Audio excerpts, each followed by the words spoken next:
Nagulat ako dito po sa letter E42, nakalagay dito, nag-deliver kay Senator Tito Soto. Nandito din pangalan ni Senator Erwin Tulfo. Tapos Leila de Lima. Nagulat lang ako sa mga pangalan na to. Letter J, Franz Castro. Nasa Progressive Block to at nandito siya nung Martes. Martes at basta this week nandito siya. Sandro Marcos, Forbes Park, Paulo Ortega, House of Representatives. Babanggitin ko na, salita nyo naman ito eh. Ito yung mga nag-deliver po kami mismo sa bahay ng ilan sa HOR at yung iba kinuha nila sa Unit 8 o Unit 9 ng Polo Club Townhouse, Forbes Park. Sila yung mga sumusunod. Benny Abante, Sia Adyong, Jose Alvarez. Dito binabanggit ninyo kung saan kinuha eh. Halimbawa, si Benny Abante, kinuha niya sa House of Representatives saka sa Townhouse. Si Sia Adyong, congressman po ito ha, House of Representatives niya kinuha. Jose Alvarez sa Forbes Park House. Jojo Ang, Townhouse. Julien Baronda, Townhouse. Ace Barbers, Townhouse. Ching Bernos, House of Representatives. Arlene Brosas, House of Representatives, Townhouse. Franz Castro, House of Representatives, Townhouse. Joel Chua, House of Representatives. Manix Delipe, House of Representatives. Ito nga, si Laila de Lima, Townhouse din niya kinuha. Dan Fernandez, House of Representatives, Townhouse. Janet Garin, House of Representatives, Townhouse. Dong Gonzales, Townhouse. Jay Konghun, House of Representatives at Townhouse. Jervin Luistro, House of Representatives. Raul Manuel, House of Representatives and Townhouse. Ito yung mga makabayan group na sinasabi ni Senate President kanina eh. Ortega, House of Representatives. Joseph Paduano, House of Representatives, Townhouse. Stella Kimbo, House of Representatives, Townhouse and Residence. J.J. Suarez, House of Representatives. Erwin Tulfo, ayun, Green Hills, House of Representatives.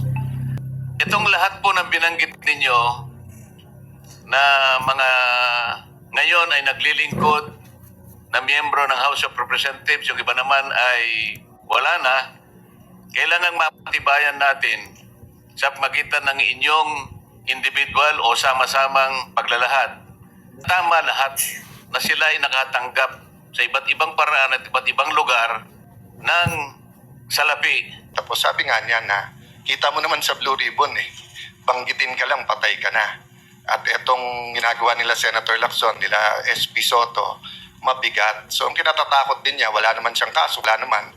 I can back up this, what I'm saying. But nagulat ako dito po sa letter E42, nakalagay dito, nag-deliver kay Senator Tito Soto.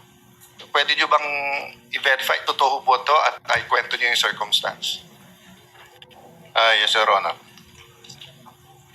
Sige, sir. Yung time na yan, Your Honor, advance team kami, Your Honor. Nauna kami sa area kasi in-advise na kami ng team leader namin na mag-proceed na sa building ni Tito Soto sa Baclaran. So, after lunch, nandun na po kami aboard. Ngayon, nag-aantay kami na dumating sila ni Pusaldi. Pero na dumating sila, ngayon, na okay na yung area, narigo na namin. Pagdating nila, ako nag-guide po dun sa baba. Parang may basement sa gilid po. And dumiretso yung limo ni boss, umikot. Tapos nag-drop off. Tapos umakyat sa parangdanan, Your Honor. At tapos may elevator. Kasama niya po si E.E. Mark, saka si Paul, saka yung ISO niya po nga si Police Major Dichoso po. Tapos noon, pasakay siya sa elevator, may pagbukas ng elevator, may nagsalubong po doon. Sumakay sila. Tapos yung maliit po na dala po namin, nadala po ng mga kasama ko, tulak-tulak po nila yung dalawa, hinabol ko yung dalawa at sinambay po sa elevator. Tapos Tapos yung the rest po na ibang malita, hindi po nakahabol. Nauna na po sa taas po. Paano dineliver nyo? Pera? Pera po. Alam mo magkano?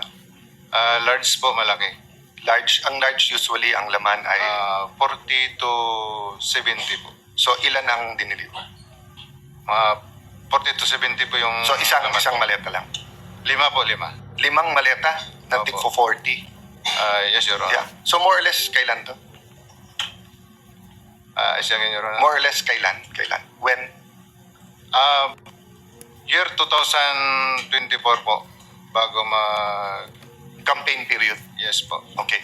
So, kaya ako to tinatanong dahil mabigat sa akin to dahil nga pinaniniwala natin yung Blue Ribbon Committee na pinamunta ni Senator Lacson, but everyone knows magpartner talaga yan si Senator Tito Soto and Senator Lacson, no? Not partners in business but partners in politics, no?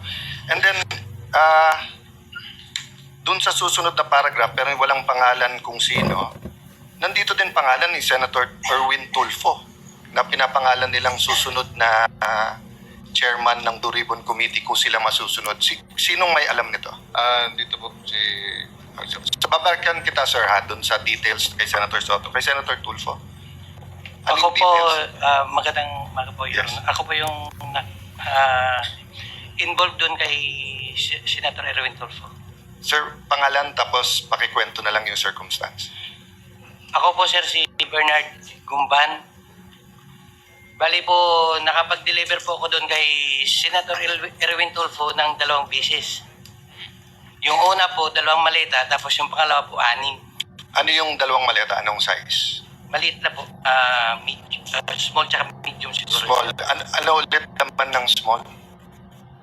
Nasa 20 to 25. Okay, and then medium. Yung medium po, Medium mata yung 20 to 25, no? Tama ba? maliit po. Yung small po, Okay, tapos yung medium. nasa 40 to 50. Okay, so ang dineliver mo is from 60 to 70. Okay. Tapos yung pangalawang beses po, Your Honor, 6 na malita na po. 6 na gano'ng kalaki? Halo-halo po. Halo-halo na. Opo, So, Your Honor. Your Honor. even assuming small lot, kung 6 sa 25, at least 150. No, at least. Yes, Saan ng first at saan yung second delivery? dito sa may bahay niya po, Your Honor, dito sa Green Hills. Green Hills. Paano nyo alam na bahay niya yun? Tinanong ko po si Mark Tiksay. Sabi ko, Boss Mark, kaninong bahay po ba yun? Sabi niya kay Senator Erwin. So pagdating nyo doon, katulad ng kwento doon sa Ilocos, so may sumalubong, kinuha lang, pinapasok kayo, paanong... Bali po, Your Honor, si Mark po, tsaka si Boss Mark, si Mark Tiksay, tsaka yung contact doon sa bahay ni Senator Erwin, sila po yung nag-uusap niyan.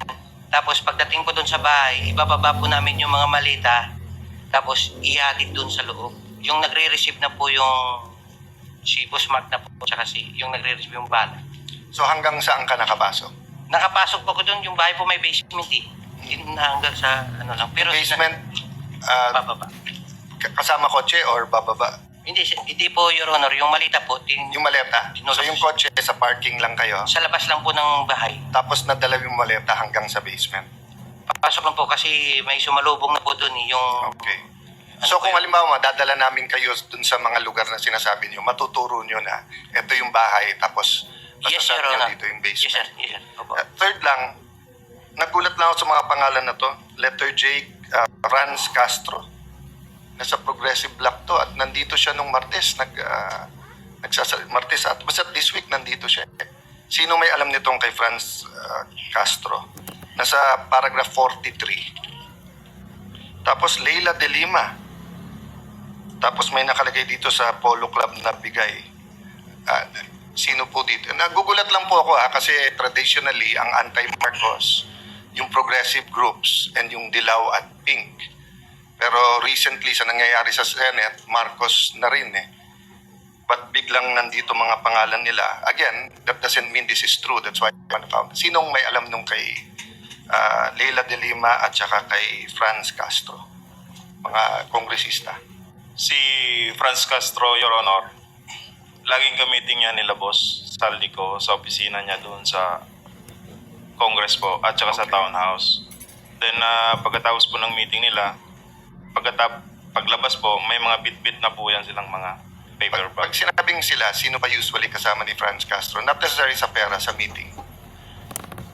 Yung bahay rin yun na Your Honor, yung lagi niya kasama, tatlo yan sila Your Honor eh, kasama si Raul Manuel at saka yung isa pa, si Franz Castro at saka si Brosas, Your Honor. How about yung kay Leida de Lima? Sinong? Si Laila de Lima po, lagi po yan sa townhouse. Kamiting po sila boss. Then, pagkatapos po niyan, ganun din po, may dala-dala na rin po yan. Kuha niyan, Your Honor, quadcom hearing.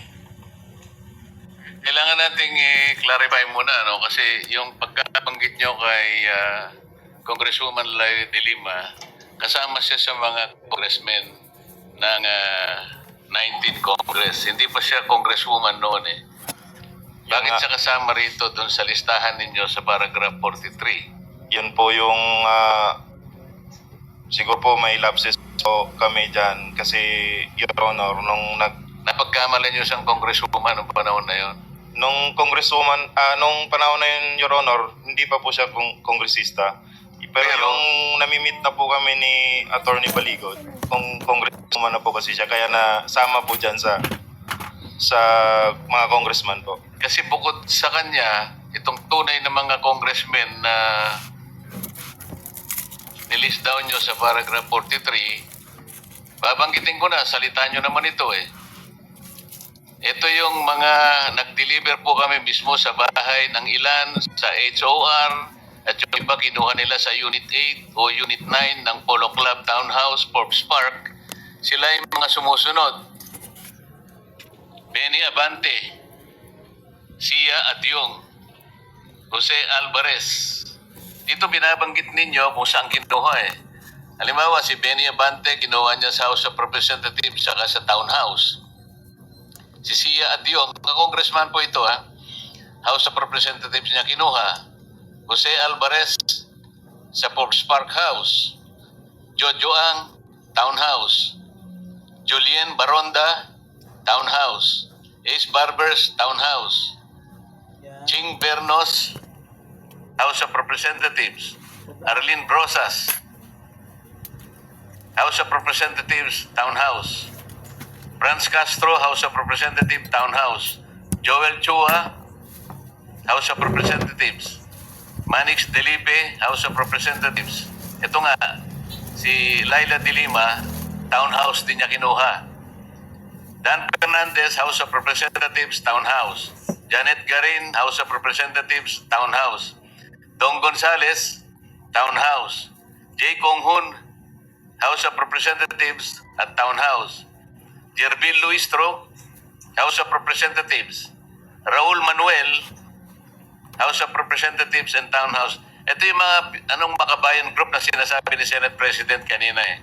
Raul Manuel, Franz Castro, Arlene Brosas. Ito yung makabayan block. Na kapag nagsasalita sila sa House of Representatives, matagal ko po silang nakasama roon eh. Wala nang ginawang mabuti ang gobyerno. Palagi sila na lang mabuti.